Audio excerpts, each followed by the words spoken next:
Shabbat Shalom, L'chaim, L'chaim. This week's Torah portion is Mishpatim. As you can tell from the title, it's to do with laws. There are a total of 53 mitzvot that are contained in this week's Torah portion. It's mostly to do with damages, theft, murder, slavery, and service, or like servants. It goes into some of the dietary laws of, mixing milk and meat.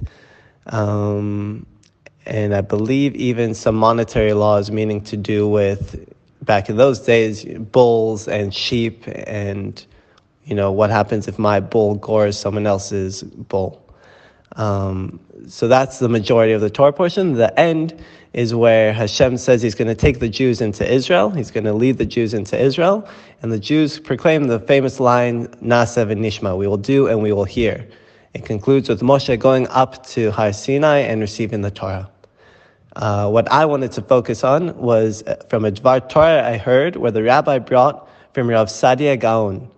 And what he was saying was that there are three types of laws, three categories of laws. There are chukim, there are mishpatim, and there are edot. And the way they're explained is chukim are those laws that we don't really understand. They say they're super rational, like the laws of the red heifer. We don't understand it, but it's a law. And then there's mishpatim, which are readily understood. Do not kill makes sense to everyone. And then there's, edot, which fall in between somewhere. Some are understandable, some are not. And what Rav Saadi Gaon was saying was that within each mitzvah, within each law, are contained all three of these. There's an element that can be readily understood, and an element that we will just not understand because it just comes from Hashem's will. That's what He wants. And every mitzvah has this. So even if you think you understand it all, you don't. There's an element that we don't understand. And what I found so incredible was that lately, my wife, Ayala, has been so involved in learning about interior design. And I came home one day and she explained to me how incredible interior design is. That most people will walk into a room and they see a table, a couch, lights, and they think, wow, it's a very nice apartment, let's say. But you don't take notice of the color of the table or the color of the couch or the material of the table and the material of the couch or the design of the lights and how they influence how you feel and what information they tell you about the people living there. For example, the lights could be, very light, bright, fluorescent lights, or they could be warmer lights, giving you a different feel. The table could be smaller or bigger, indicating these are people that like to, share. They like to have a lot of people around the table, or they're kind of private. They want to have more closer, smaller meals together. So there's so much information conveyed just in an apartment and the furniture that you see there.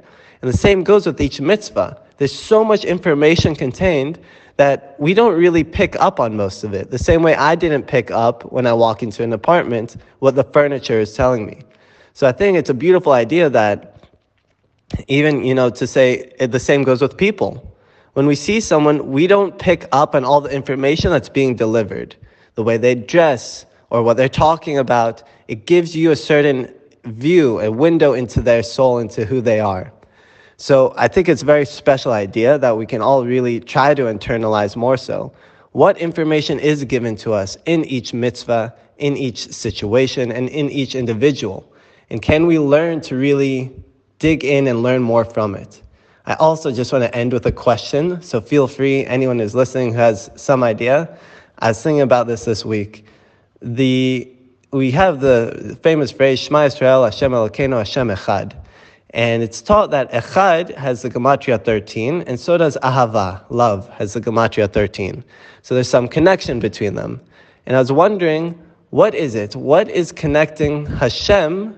How can I understand Hashem? They're understanding love. Really, I think the question is, what is love?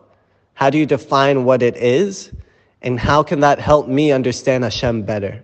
So if anyone's got an answer, feel free to let me know. You can write comments, send me messages, whatever it is. Other than that, Shabbat Shalom, L'chaim, L'chaim, and I hope everyone has a very peaceful Shabbos.